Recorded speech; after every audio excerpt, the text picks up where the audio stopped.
വത്സല എല്ലാം നോക്കിക്കൊള്ളണേ. ഇനി എന്റെ ഗുമസ്തനെ കണ്ടാ മതി. മോന് നല്ല പനിയുണ്ട്. അതിന് ഞാൻ ഡോക്ടറല്ലല്ലോ. വൈകിട്ട് കോളേജ് വിട്ട് വരില്ലേ, കൊണ്ടുപോയി കാണിക്കാരെന്ന് വെച്ചാൽ. ആ ഉഷേ, നീ അച്ഛനെ എഴുതിയില്ലേ? താമസിച്ചാൽ വസ്തു വേറെ ആണുങ്ങൾ വാങ്ങിക്കും. എന്റെ കക്ഷികളായതുകൊണ്ടാണ് വില കുറച്ച് തരുന്നത്. ഒരു ഡിസ്പ്യൂട്ടുള്ള എസ്റ്റേറ്റ് ആണ്, ചുളുവിലക്ക് കിട്ടും. തൽക്കാലം ഒരു 3 ലക്ഷമെങ്കിലും അച്ഛനോട് വാങ്ങിക്കേ, ബാക്കി ഞാൻ ഒപ്പിച്ചോളാം. നിങ്ങൾ തന്നെ ചോദിച്ചോളൂ, എനിക്ക് കഴിയില്ല. നിങ്ങളെന്നെ ക്വാർട്ടേഴ്സിൽ തിരക്കെന്ന് പറഞ്ഞു. ഇരിക്കൂ. അത്യാവശ്യ കാര്യമാണെന്ന് ആ തിരുമേനിയാ പറഞ്ഞത്. ഉവ്വ്, നമ്മൾ തമ്മിൽ കണ്ടിട്ടുള്ളത് കോടതിയിൽ വെച്ചാണ്.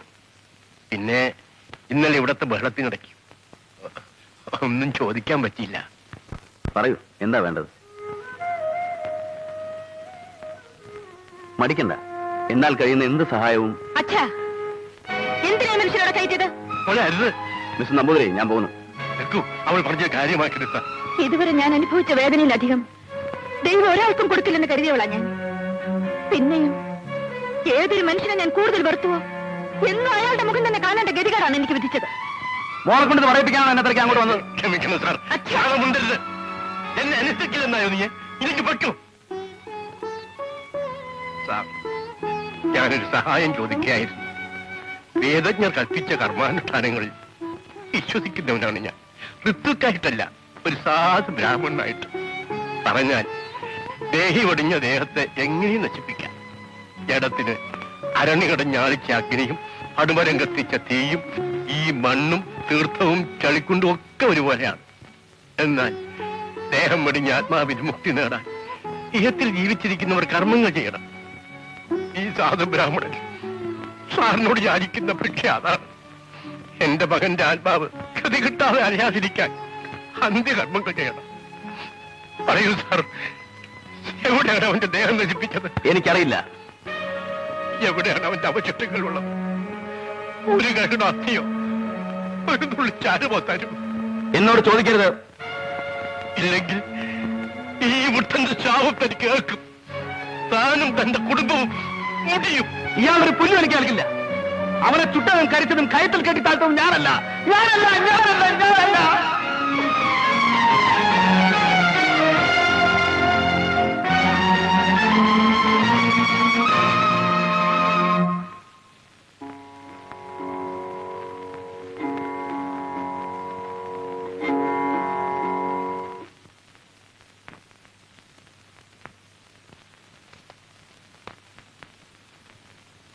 സാർ,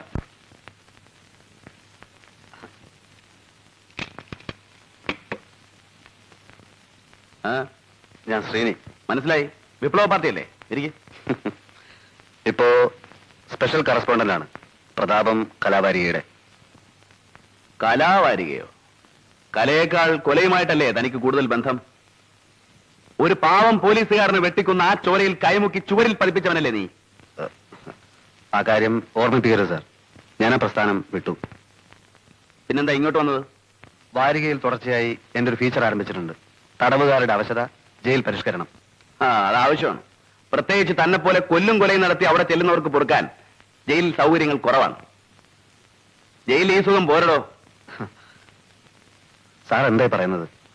തടവുകാരുടെ ബേസിക് നീഡ്സ് മുഴുപ്പട്ടിനായിട്ട് കോടിക്കണക്കിന് ജനം ജയിലിൽ പുറത്തുണ്ടോ?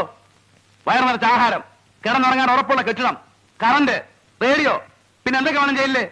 സെല്ലിൽ AC വേണോ? TV വേണോ? ചൈനീസ് ഫുഡ് വേണോ? നമ്മൾ തർക്കിക്കണ്ട. ഞാൻ വന്നത് മറ്റൊരു കാര്യത്തിനാണ്.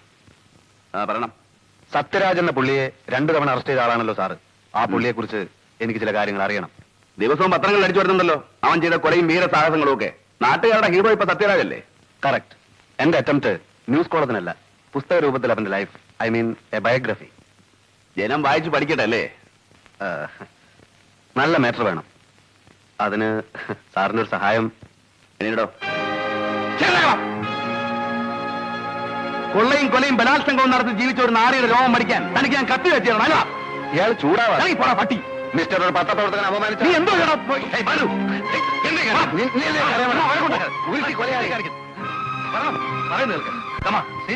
എന്തായാലും ക്ഷമിച്ചുകളാം. ഓട്ടൊന്നേ സാറിനെ അനുസരിക്കാം. പക്ഷെ ഇവനെ എനിക്ക് ചെന്ന് ചെയ്യാൻ കഴിയും. പോടാ പോടാ പോടാ കൊടുക്കാം. സാറല്ല നീ ഇപ്പൊ പോ.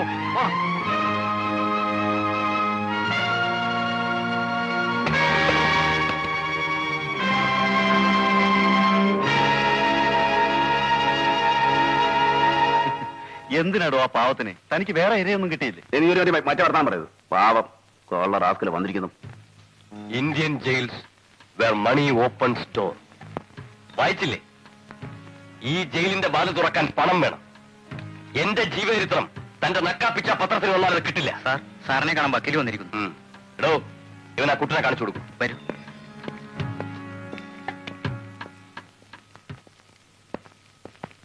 ഏതാ കൂട്ടൻ? കള്ളൻകുട്ടൻ. ഇവിടുത്തെ സ്ഥിരം പുള്ളിയാ. ഇന്നോ നാളെ വിടും. ആ, ഇതാ പുള്ളി.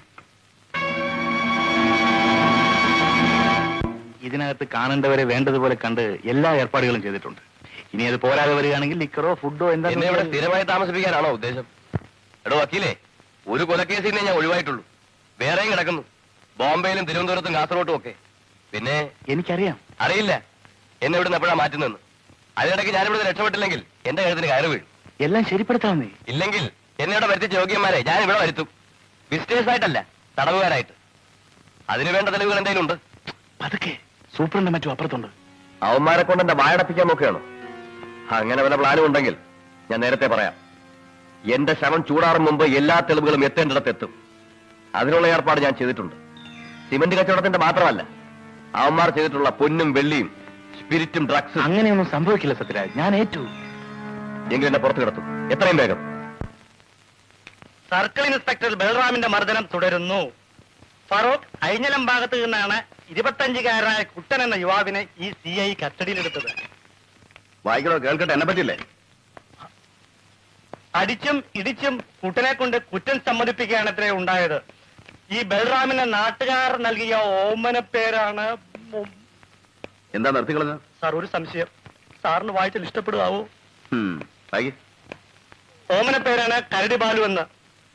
ക്രൂരനായ ഈ മനുഷ്യക്കരടിയുടെ ഇടിയും തൊഴിയും പ്രസിദ്ധമാണ്. കളവ് തെളിയിക്കാൻ നൂറ്റാണ്ടുകൾക്കപ്പുറത്ത് ജീവിച്ച പ്രാകൃത മനുഷ്യരുടെ കാടൻ രീതിയാണ് ഇയാൾ ഇന്നും സ്വീകരിച്ചു വരുന്നത്. ഒരു സ്ത്രീനി.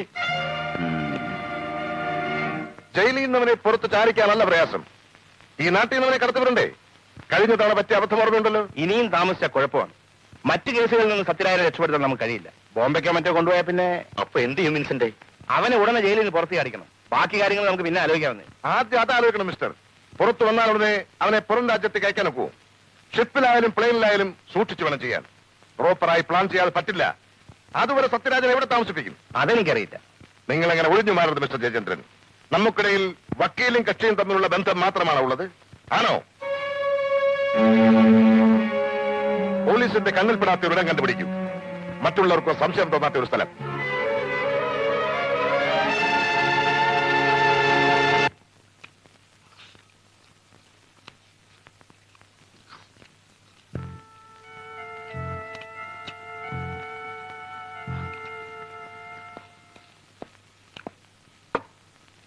സാർ, ഒരു സംശയം. ഇതിന്റെ കാശ് ഞാൻ കൊടുക്കും.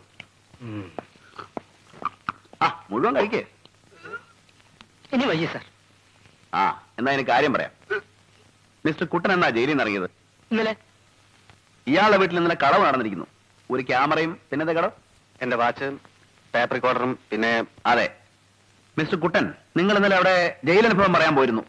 സാർ, പക്ഷെ ഞാനൊന്നും കട്ടില്ല. പൊന്നുകുട്ടാ, സത്യം പറയും. സത്യം സാർ, ഞങ്ങൾ ഭഗവതിയാണ് സത്യം. ശ്രീനി, ഇതിലും വലിയൊരു സത്യം ഇനി വേറെ ഇല്ല. താൻ പോയി കൈ കഴുകിട്ട് വാ. സാർ, ഇവനാണ് കട്ടതെന്ന് എനിക്ക് ഉറപ്പുണ്ട്. ഞങ്ങൾക്ക് ഉറപ്പുണ്ട്. അതുപോരല്ലോ, കുട്ടൻ സമ്മതിക്കണ്ടേ? നിങ്ങൾ കണ്ടിരിക്കുകയല്ലേ, ഞാൻ അവന് ബിരിയാണി വാങ്ങിച്ചു കൊടുത്തു, ചായയും സിഗരറ്റും കൊടുത്ത് സൽക്കരിച്ചു, താണകയാണ് ചോദിച്ചു, എന്നിട്ടും പറഞ്ഞില്ല. പിന്നെ സത്യം തെളിയിക്കാൻ ഞങ്ങൾക്കൊരു മുറയുണ്ട്. പക്ഷേ അതെടുത്താൽ നിങ്ങളെപ്പോലുള്ള പത്രക്കാർ എഴുതില്ലേ തെളി അല്ലോ? സാർ, എന്തായാലും എനിക്ക് എന്റെ ക്യാമറ കിട്ടണം. പല പല സെന്റിമെന്റ്സ് ഉള്ള. അത് ശരി. കുട്ടൻ വരൂ. കുട്ടൻ ഇന്നലെ മോട്ടിച്ച സാധനങ്ങളൊക്കെ എന്ത് ചെയ്തു? ഏത് സാറും പറയണം. അത് ആർക്ക് വിറ്റു? ഞാൻ ചത്തുപോകും. ഈ പറ, എന്ത് ചെയ്തത്? പഠിക്കാൻ അയച്ചോ? കക്കൂസിന് വലിയൊരു പൈപ്പിൽ വെച്ച് ബാക്കി പാത്തോട്ട് പള്ളിപ്പറമ്പിൽ കുഴിച്ചിട്ട് സാർ. അവിടെ മയ്യത്ത് വെക്കാൻ തന്നെ സ്ഥലമില്ല. അപ്പോഴാണ് നിന്റെ കളവ് പറഞ്ഞു. താനും വയ്ക്കോ. മേലിൽ പോലീസുകാരെ പറ്റി പോക്കിരത്തിൽ എഴുതിയ തന്റെ എല്ലിയാൻ ഓടിക്കും. സാർ,